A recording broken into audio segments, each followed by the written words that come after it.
Hey guys, hopefully in class I've had a chance to introduce the Cold War, but if you recall from that discussion that basically us and the Soviet Union were never very natural allies during World War II.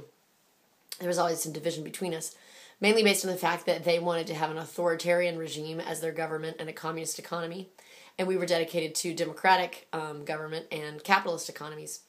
And that growing tension between us and the Soviet Union is going to be a source of great tensions in the world from about 1945 until about 1990.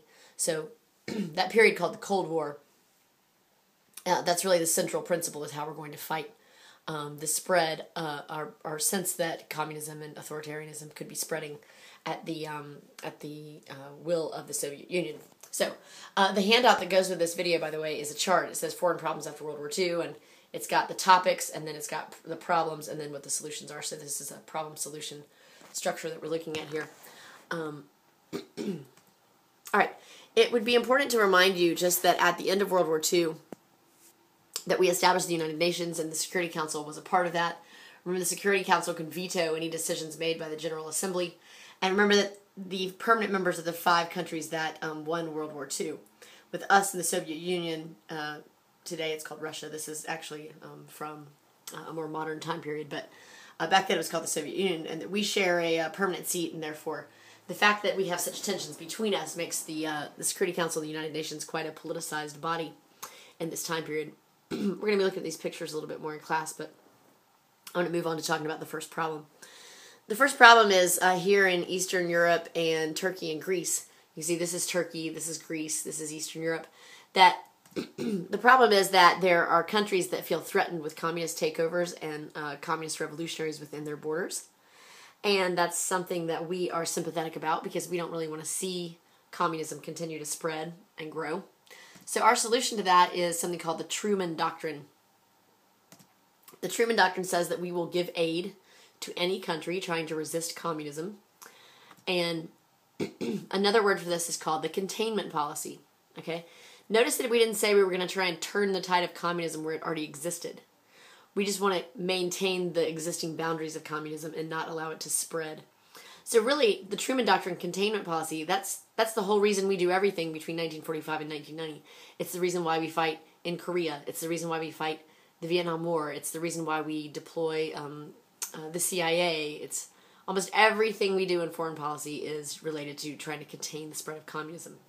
And we really did. It's hard for us to believe today because, you know, communism has basically not succeeded worldwide at all. And there's very few countries today that embrace communism. But we really did believe back then that communism was a worldwide threat, and it was inherently trying to expand and threaten the United States, either directly or indirectly. So the goal was just to stop the spread of communism, not to roll back communism where it already existed.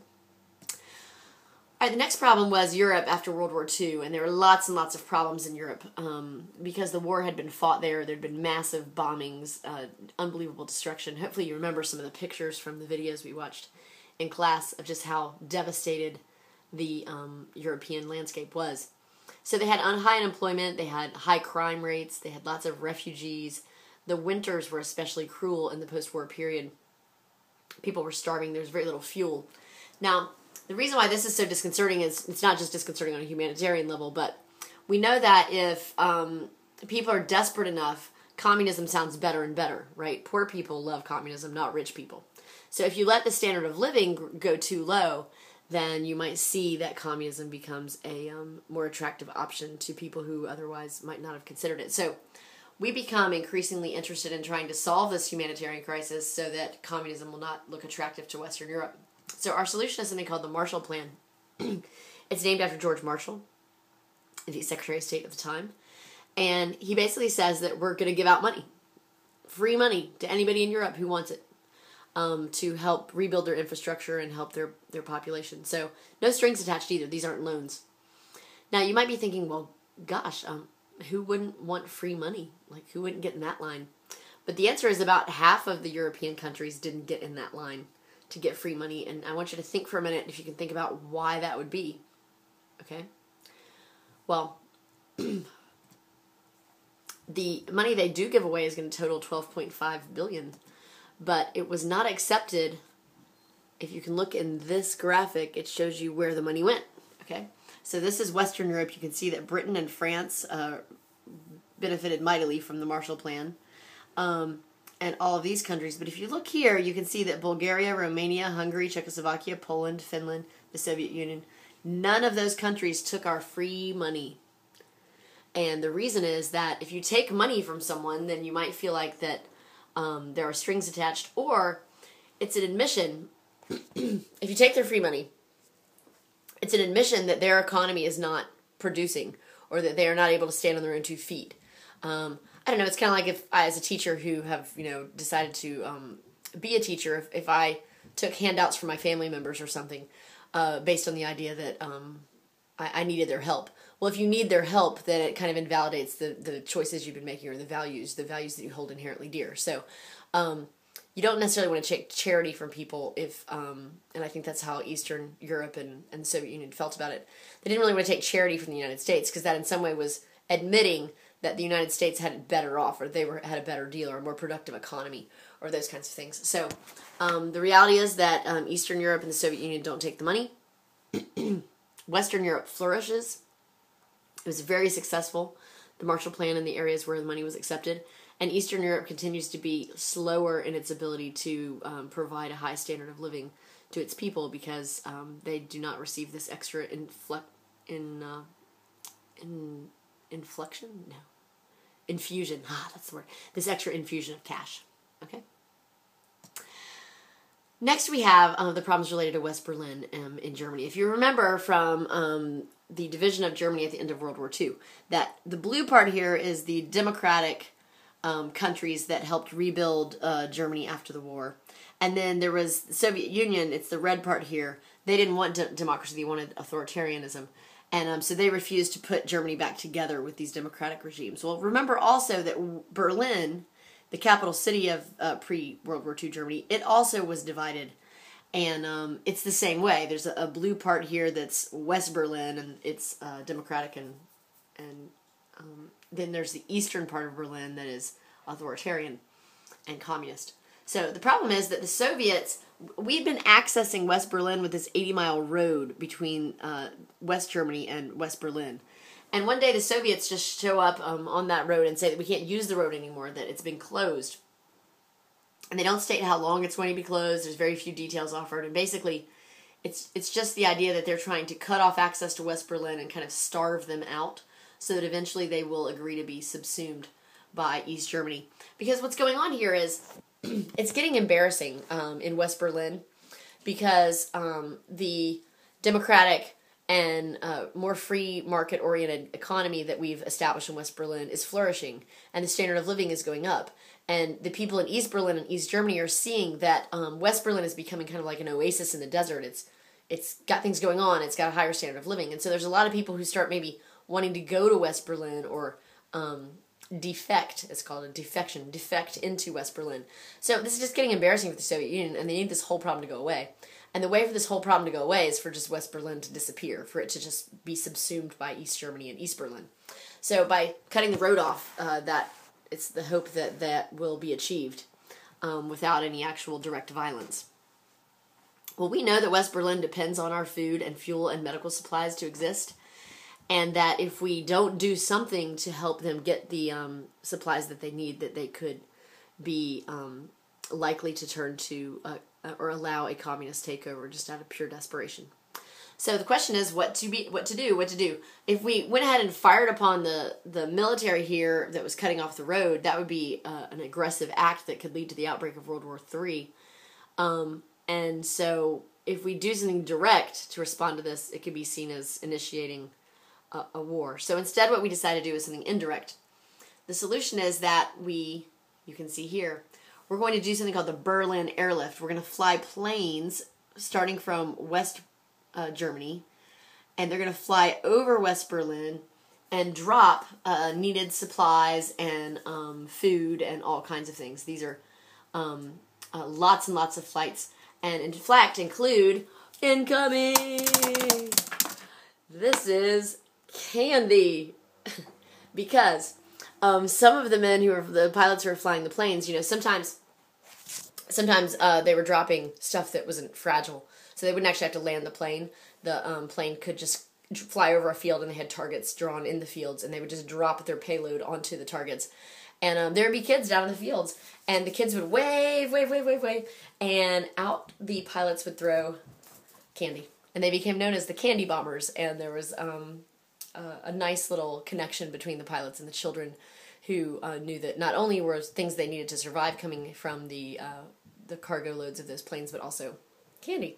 Who doesn't love candy? So they made the best of this bad situation. What you need to know about the Berlin Airlift is that it lasted 327 days, and they had over 250,000 flights, 270,000 to be exact, so it almost lasted a year. They supplied West Berlin throughout this whole time period with everything they needed. And eventually the Soviets realized that we have outsmarted them, and they'd give up and open up the road. So this was a clear victory, and it showed our commitment to the West Berlin population. It was not a cheap mission, that's for sure, but it did in fact outsmart the Soviets and did not involve direct conflict or start a war between us. So everybody considers it to be a pretty brilliant move on our part. Later in the 1960s, the Soviets are going to further escalate this problem by building a wall all the way around West Berlin so that the people in East Berlin and East Germany can't see the prosperity that the West Berliners are enjoying. But that'll be discussed a little bit later. So, again, we see this as a great moral victory for the United States. The next problem that needs to be discussed is, and the last one, is about alliances. There's basically this fear on the part of our allies in Western Europe that the Soviet Union might attack them or invade them with very little notice, and they're worried about it. And so the solution is to form a standing military defensive alliance called NATO, the North Atlantic Treaty Organization. Now, I cannot tell you how many times my students confuse the UN and NATO. Okay, I know they both have acronyms, but they're very different. Remember, the United Nations, all nations belong to the United Nations, and their goal is worldwide cooperation and peace. NATO, only certain countries in the world belong to NATO, and their goal is a defensive military alliance. So they're actually just trying to defend each other militarily in case of war. So two very different organizations, don't get them confused. And everyone that's in NATO is in the United Nations, but everyone in the United Nations is not in NATO. Okay, NATO is a very exclusive club. It's also defensive, which is unlike our alliances we had before World War I.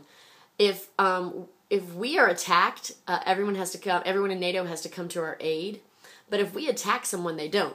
So that's why in Iraq was a preemptive strike by us on Iraq. We attacked Iraq first. Okay, so we didn't have any help in Iraq. NATO did not come to our aid. However, in Afghanistan, after we were attacked on 9/11, and it was found that the Al-Qaeda elements had been trained in Afghanistan, well, our NATO allies considered that to be an attack on the United States from Afghanistan, so they did help us fight the war in Afghanistan. So that's why those two conflicts were actually kind of different, even though they were both in the Middle East and similar time periods or sometimes overlapping.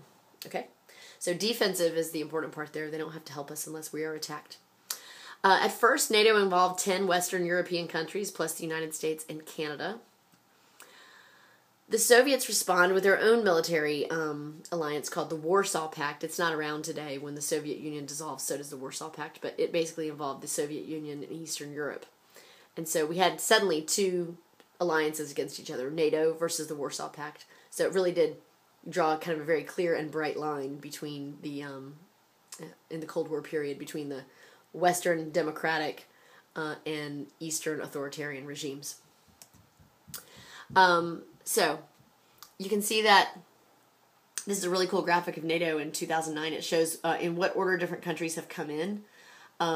So these green countries here are the original NATO members, but then you can see since then that Spain came in 1982, and then in 1955 West Germany comes in, and then in 1952 Turkey and Greece joined NATO, and then in 1949 1949 here, all these brilliant blue countries here are the original members. That's it. So it goes in order. So brilliant blue, original members, then in 1952 Turkey and Greece, then in 1955 West Germany joined, then in 1982 Spain joined. And then in 1990, you can see after the Soviet Union falls apart that actually some former countries of the Warsaw Pact are going to join NATO. So NATO is larger and much more inclusive than it was in the beginning. And the former Soviet Union and the Russians, they still really don't like that. They take great offense to the existence of NATO, and they would never join it. So. All right, so next you can see we're going to be discussing the Chinese Civil War. So that brings this video to a close. Thanks for watching, and I'll see you in class.